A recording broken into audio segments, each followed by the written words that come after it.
This is the story of building a GT27 houseboat.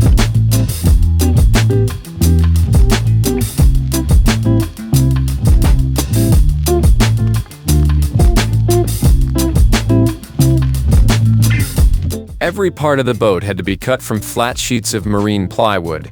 Each piece was cut slightly outside the line, then trimmed to a precise fit with a block plane. Once cut, every surface was sealed with raw epoxy to lock out moisture and give each piece a solid sealed base for the work to come.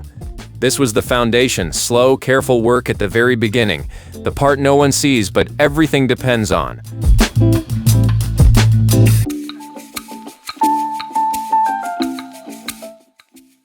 With the hull stitched together, every seam was sealed in layers. First, raw epoxy soaked deep into the joints. Then a thickened mix was used to build smooth fillets, rounded edges that gave the fiberglass something to bond to. 3 layers of biaxial fiberglass tape followed, each strip staggered, pressed into place, and saturated with resin until it turned clear. Corners were overlapped, creating strong, flexible joints that tied the hull together like a woven net. As temperatures dropped, a shelter went up 32 feet long, wrapped in tarps and plastic. Inside, propane heaters kept things warm enough for the epoxy to cure. Not fancy, but it worked. Wide fiberglass cloth was laid over the hull, 3 full layers thick.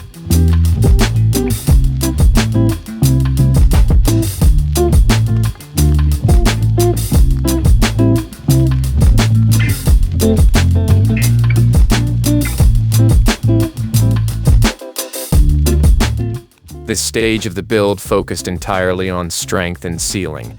Every seam across the hull was reinforced, first with raw epoxy to soak into the plywood, then with a thickened blend that created smooth, curved fillets along every joint. On top of those, multiple layers of biaxial fiberglass tape were applied, 3 layers on each seam, each carefully staggered for overlap and strength. Corners and edges received extra attention. It wasn't just about sealing. It was about creating a hull that could flex without cracking, take hits without failing. Once the tape cured, sanding began. Some joints were trimmed flush, others filled to blend with the surface, gaps were patched, transitions softened. Then came full fiberglass cloth, cut into long, wide strips, layered 3 times over the entire hull. Every piece was saturated with epoxy, laid flat and smoothed until the hull felt like a single molded shell. To keep working through the cold, they built a massive plastic shelter around the boat and used propane heaters to keep resin temperatures in range. Conditions weren't perfect, but the results were solid. Fairing compound came next, a lightweight blend of epoxy, fumed silica, and micro balloons spread across every surface. It filled dips, leveled high spots, and gave the hull the kind of finish paint could cling to. Each coat was sanded, each imperfection chased until it disappeared. Then came the bottom coating, an epoxy graphite mix that formed a hard, slick surface to protect the underside from scrapes and abrasion. It rolled on thick and glossy, with just enough time between coats for the layers to bond chemically. Over that, the rest of the hull was primed, 4 coats, rolled and sanded. And finally, 3 coats of deep, vivid blue were applied. The finish wasn't just for looks, it sealed everything in. After months of raw wood, dust, and sanding, the boat now had its skin.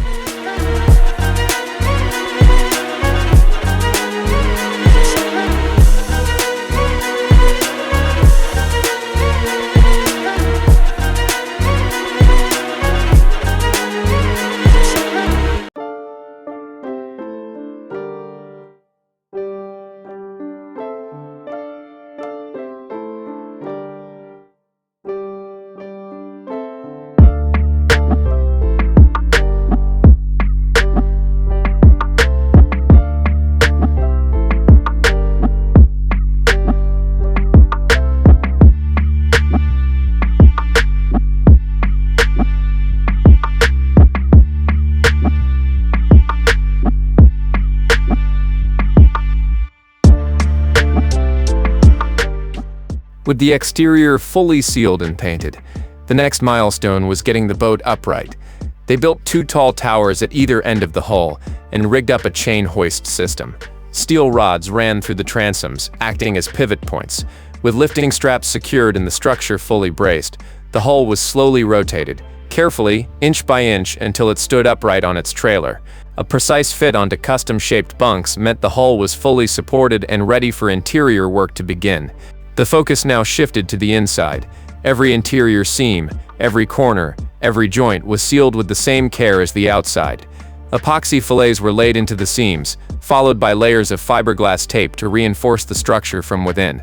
Once cured, the surface was sanded and smoothed, preparing it for full fiberglass sheathing. The entire interior was wrapped in cloth and saturated with epoxy, sealing the plywood against moisture from the inside out. No exposed wood was left untreated. These early steps weren't about comfort or layout, they were about integrity, protecting the structure, locking in strength, and ensuring every space inside the hull would stay dry and sound for years to come. Next, the floor system began to take shape. Long stringers were laminated from multiple layers of plywood and bonded to the hull. These became the structural backbone of the raised floor, running the length of the cabin. Perpendicular floor frames were then added, forming a grid strong, level, and ready to support everything above. Each section of the grid was carefully measured and bonded into place, creating a series of watertight compartments beneath the floor. These spaces added stiffness and buoyancy and would later house foam insulation. But more importantly, they created a raised platform for a dry, level interior. At the forward end of the cabin, space was carved out between the floor frames to accommodate the fuel tank, a 30-gallon rectangular unit. The compartment was framed with tapered wedges and sealed tight with multiple coats of epoxy. Vibration dampening pads were added beneath the tank for support, and access points were left open for fittings and future maintenance.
Like seeing a boat built from scratch?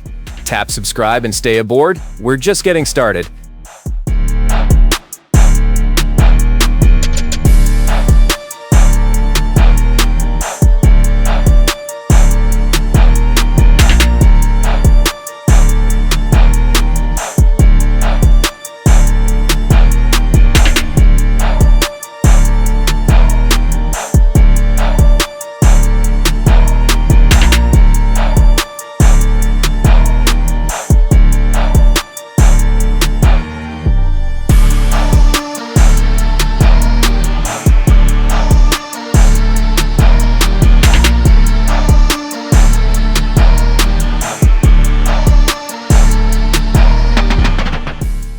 Section by section, then removed to finish the work underneath.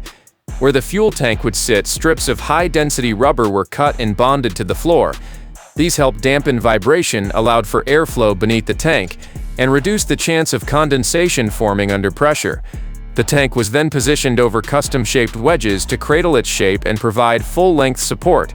Once the layout was confirmed, all visible wood received multiple coats of epoxy to seal it from moisture. Access holes were left open to allow the lower compartments to be filled with expanding foam. 2-pound marine foam was mixed and poured into the cavities between the stringers and frames. As it expanded, it filled every corner. Watch and let us know what you think of this step.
Before moving forward with the main cabin layout, plumbing had to be roughed in, starting with the bathroom area. A custom shower pan was built directly into the floor framing.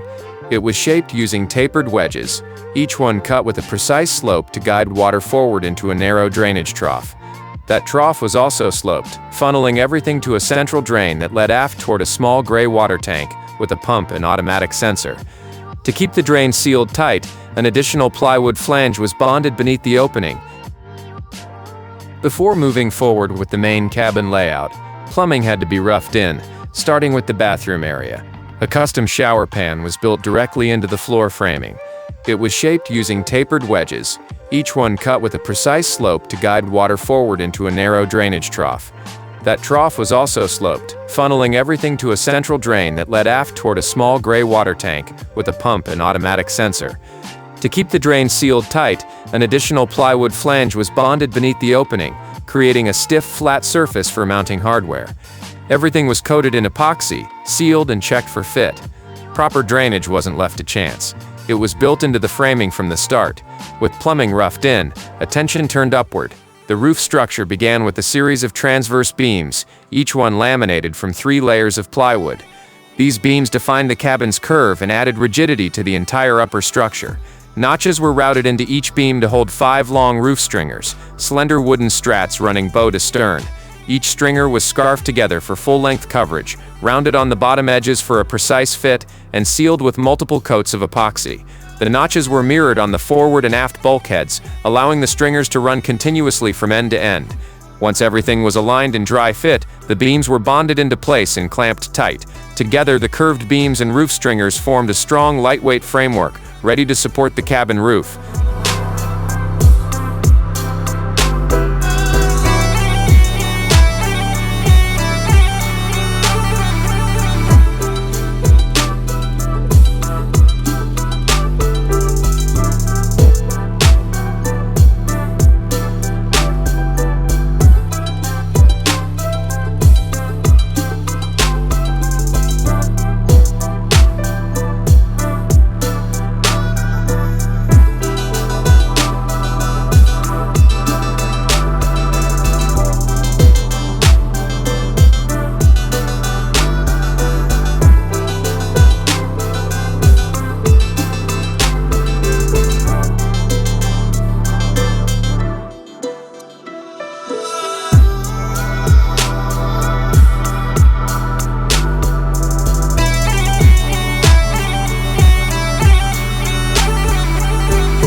As the roof structure settled into place, the focus shifted to detailing and finishing work across the upper surfaces. Sharp edges were rounded over, all exposed joints were filleted and taped, and the entire framework was sealed with additional coats of epoxy to lock out moisture and prepare for the final skin. Watch and let us know what you think of this step.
On the forward deck, a flush-mounted hatch was built to access the fuel tank.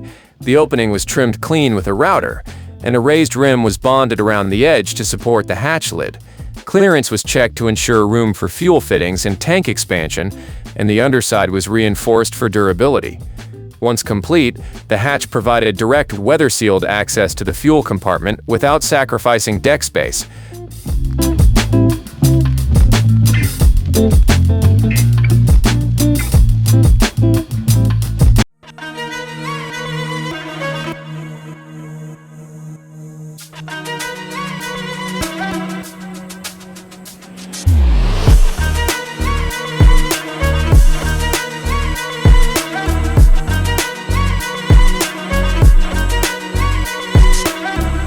A dedicated space was built into the rear cockpit to house the propane tank.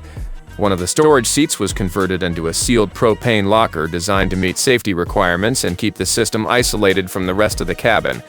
The floor of the locker was raised to allow room for a drain fitting, ensuring that any leaked gas could safely vent overboard through a through-hull at the base. The inside was coated with epoxy, and compartments were shaped to hold the tank securely in place. Once the locker was finished and fully cured, a standard 20-pound propane tank was set into position.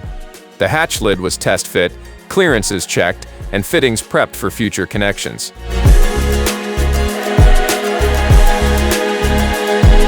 At the aft end of the cabin, the layout for the pilot's control station began to take shape. Space was framed for a simple, elevated platform, giving clear forward visibility and enough room for steering controls and instrumentation.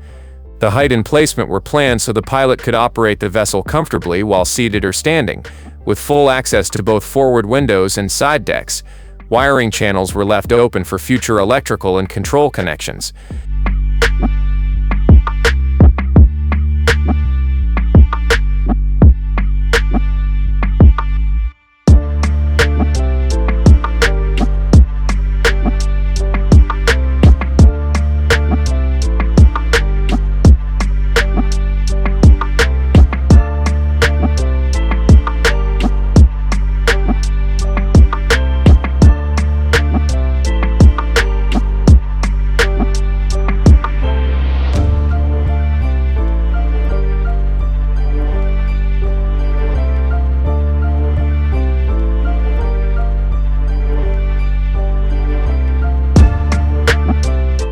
Window openings were carefully laid out and cut, 4 on each side, evenly spaced for balanced light and airflow. Each cut was made cleanly, with rounded corners to reduce stress points and prevent cracking over time. Once the openings were done, one by one framing was bonded around each edge to reinforce the cutouts and provide a solid mounting surface. The frames were sealed with epoxy and left to cure before installation. The windows themselves were then dry fit and cleaned. Butyl tape was applied along the inside of the flange, creating a flexible, watertight seal. Each window was pressed firmly into place and fastened down. On the outside, a smooth bead of marine sealant finished the job, protecting against UV and water intrusion.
A roof-mounted fan was installed to improve airflow through the cabin. A hatch was framed and sealed at the center of the roof, just above the living area. The fan itself was weather-resistant and featured reversible flow, pulling stale air out or drawing fresh air in as needed. Mounted low profile and sealed with marine-grade sealant, it was one of the last structural installations before finish work began. Cabin doors were next. Both fore and aft entrances were framed with 1x1 stock, then skinned with thin plywood to keep weight down. Each door was built to fit snug within its opening, swinging smoothly and catching clean. The aft door included a fold-up panel to clear the rear seat during boarding, held in place by strong magnets when open or shut. With the major build steps complete, finishing touches came into focus.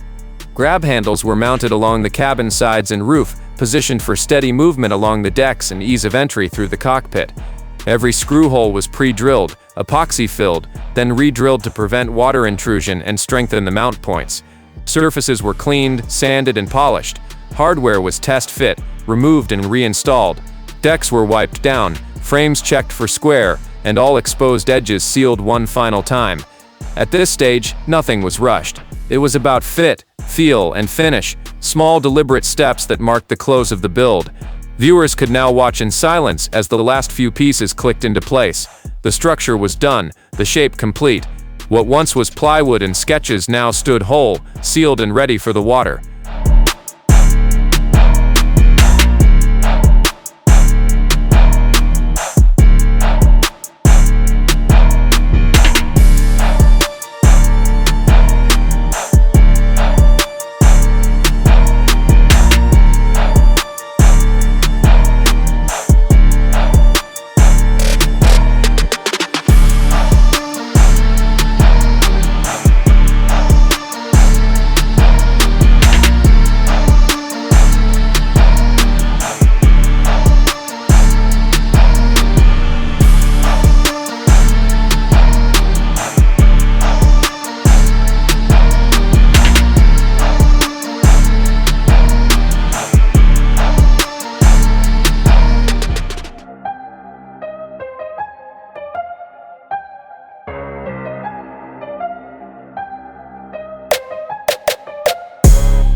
The final windows were installed with careful attention to seal and fit. Each opening had been framed and sealed earlier, making the last step a matter of precision. Butyl tape was applied to the frames, pressing each window tight against the cabin wall. From the outside, the cabin felt finished, secure, and ready to move. Then came the name. Applied in bold letters across the transom, the decal went on clean and centered. A simple name with a nod to the character of the build. Part houseboat, part shanty, but all heart. So what do you think of the name? Drop a comment below and let us know.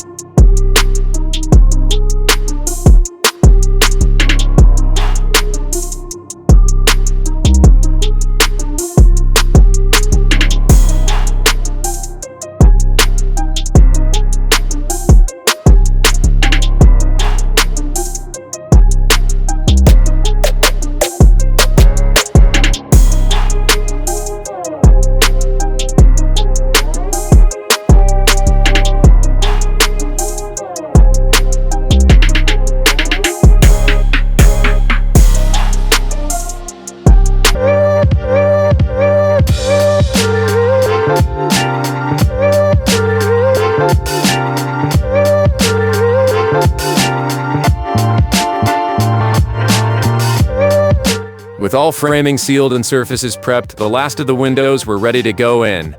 Those included the side, front, and rear panes. Cut from thick, cast acrylic for added durability and clarity.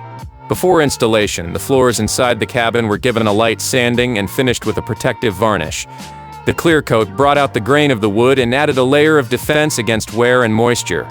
Once the varnish cured, the windows were installed. Each pane was positioned and set in a bed of silicone sealant, designed specifically for bonding acrylic to wood.